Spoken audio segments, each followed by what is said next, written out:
বাঙালিদের খুব পছন্দের জায়গা দীঘা। আর পশ্চিমবঙ্গের এই নিউ দীঘাতেই তৈরি হয়েছে জগন্নাথ মন্দির। আজ তোমাদের সঙ্গে শেয়ার করব এই মন্দিরের সমস্ত রকমের ইনফরমেশন। তাই যারা এখনো এই মন্দিরে যাওনি, অবশ্যই কিন্তু এই ভিডিওটা স্কিপ না করে পুরোটা দেখো।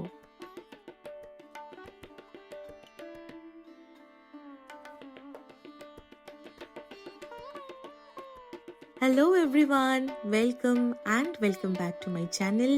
আমি অন্বেষা। আশা করি তোমরা সবাই খুব ভালো আছো। অনেকদিন পর একটা নতুন ব্লগ নিয়ে তোমাদের কাছে চলে এলাম।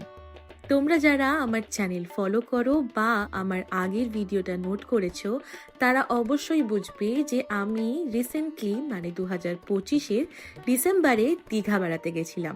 আর নিউ দীঘাতে এখন সবচেয়ে ফেমাস টুরিস্ট অ্যাট্রাকশন হলো নিউ দীঘার জগন্নাথ মন্দির। তাই আমরাই বা বাদ যাই কেন?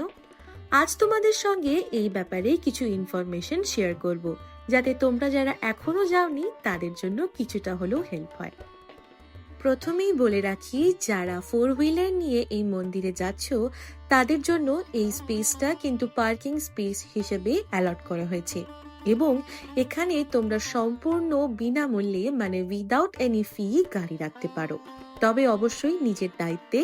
এবং এই গেটে গাড়ি রেখে কিন্তু তোমাদের একটা সুবিধা, সেটা হচ্ছে এখান থেকে কিছুটা মাত্র হাঁটলেই তোমরা পৌঁছে যাবে জগন্নাথ মন্দিরের গেট নাম্বার 6-এ। মন্দিরে ঢোকার আগে ডান দিকেই পড়বে সারি সারি অনেকগুলো জুতো রাখার জায়গা।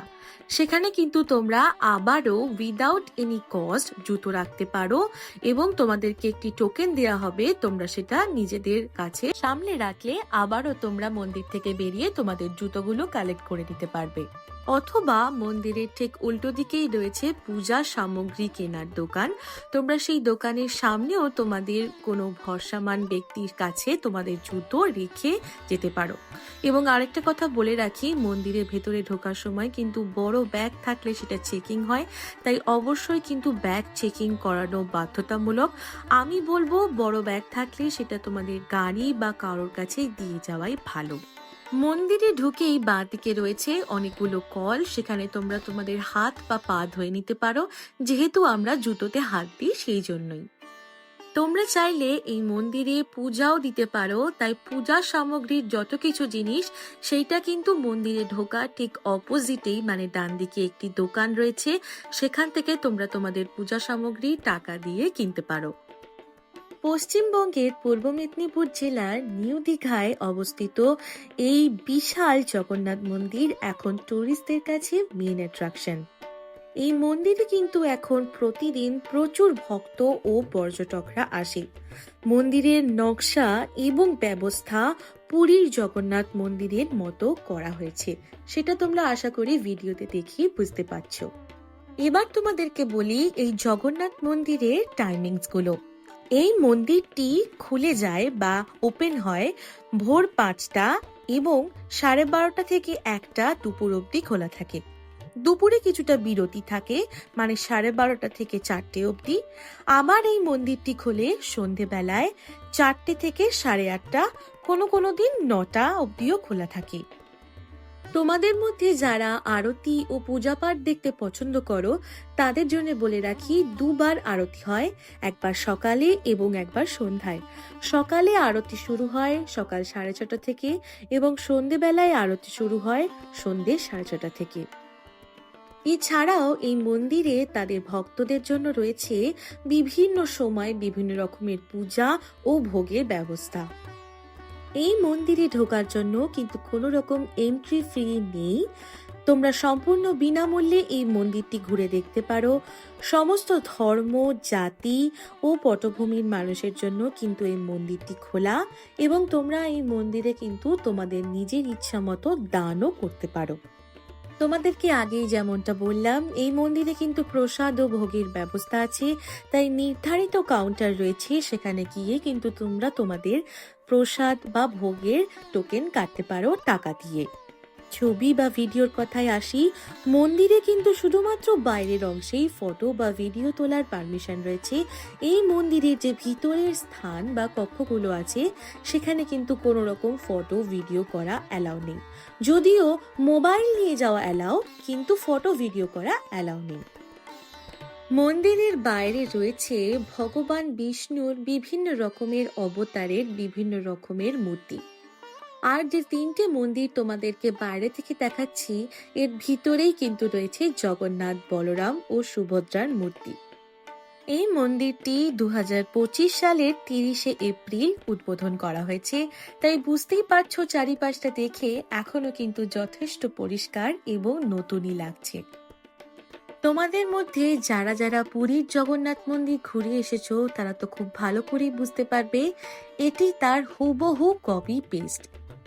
মন্দিরের আর্কিটেকচার থেকে শুরু করে রং, ঢাঁচা, জগন্নাথ, বলরাম এবং সুভদ্রা দেবীর মূর্তি সবকিছুই কিন্তু পুরীর জগন্নাথ দেবের আদলে তৈরি করা হয়েছে।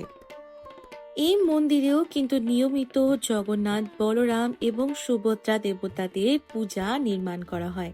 তাই তোমরা যারা আরতি দেখতে পছন্দ করো, তারা কিন্তু অবশ্যই সন্ধেবেলায় একবার এসো, কারণ আমি যেহেতু সকালবেলা গেছিলাম, তাই তোমাদের সঙ্গে সন্ধেবেলার সৌন্দর্যটা শেয়ার করতে পারলাম না। সন্ধেবেলাতেও এখানে কিন্তু খুব সুন্দর করে লাইটিং দিয়ে সাজানো হয়, গোল্ডেন আলোয় চারিদিকটা এত ঝলমল করে যে দেখার মতন। সমুদ্রের পাড়ে যেহেতু দীঘা অবস্থিত, তাই আমি তোমাদেরকে একটা সাজেশন দিতে পারি। এই মন্দিরে যেহেতু খালি পায়ে ঘুরতে হয় এবং মন্দির পুরোটাই কিন্তু মার্বেল দিয়ে তৈরি, তাই শীতকালেই আসাটা কিন্তু ভালো, কারণ গরমকালে তোমরা এই মার্বেলে খালি পায়ে পা দিতে পারবে না। আর যারা বয়স্ক মানুষ আছে, তারা তো একেবারেই এখানে হাঁটতে পারবে না। তাই দীঘায় এলে এই জগন্নাথ মন্দির আসার সবচেয়ে ভালো সময় হলো ডিসেম্বর থেকে ফেব্রুয়ারি, এবং তোমরা যদি চাও সন্ধ্যেবেলাতেও আসতে পারো এবং সকালবেলাতে তো আসতেই পারো। তবে চেষ্টা করো খুব বেলার দিকে না আসতে, কারণ তখন সূর্যের তেজে এই মন্দির প্রচন্ড গরম হয়ে যায়। আরেকটা খুব ইম্পর্টেন্ট ইনফরমেশন তোমাদের সঙ্গে শেয়ার করে রাখি, এটা হয়তো তোমাদের কেউ বলবে না, তবে তোমরা যারা উইদাউট ফোর হুইলার বা যে কোনো ভেহিকেল ছাড়া কোনো পাবলিক ট্রান্সপোর্ট মানে বাস অথবা টোটো করে এই মন্দিরে আসছো, তাদেরকে কিন্তু অন্য একটি গেট মানে সামনের গেটে নামিয়ে দেওয়া হবে, এবং সেখান থেকে কিন্তু খালি পায়ে তোমাদেরকে অনেকটা হাঁটতে হবে। তাই আমি তোমাদেরকে সাজেশন দেব যে তোমরা যে কোনো ট্রান্সপোর্টেই আসো না কেন, তোমরা যদি বলো যে আমরা পার্কিং জোনে যাব বা গেট নাম্বার 6-এ যাব, সেখান থেকে কিন্তু হেঁটে মন্দিরে ঢোকাটা আমার মনে হয় সব থেকে বেশি ইজি হবে।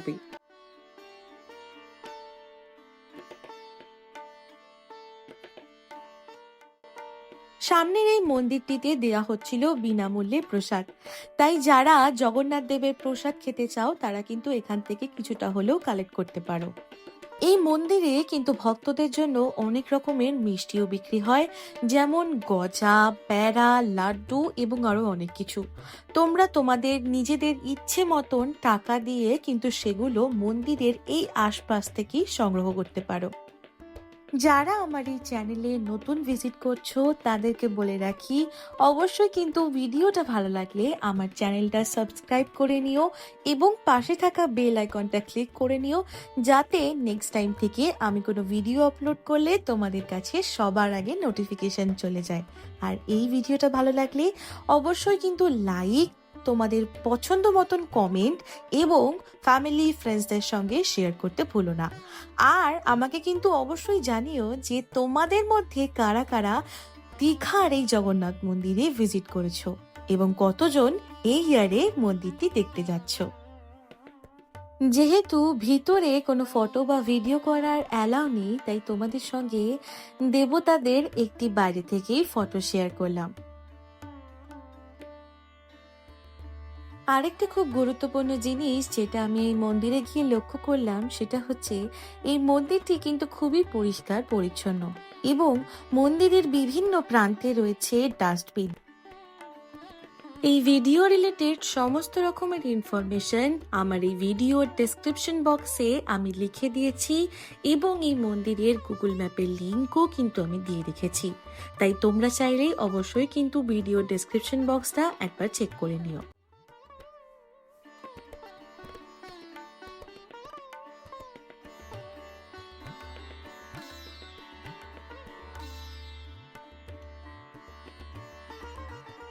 মন্দিরের ভিতরে কিন্তু বিভিন্ন রকমের জায়গা রয়েছে যেখানে হরিনাম সংকীর্তন হয়, এবং তোমাদের মধ্যে যারা ইসকন বা কৃষ্ণ ভক্ত হও তাদের জন্য কিন্তু এখানে অনেক কিছু সুযোগ সুবিধা রয়েছে।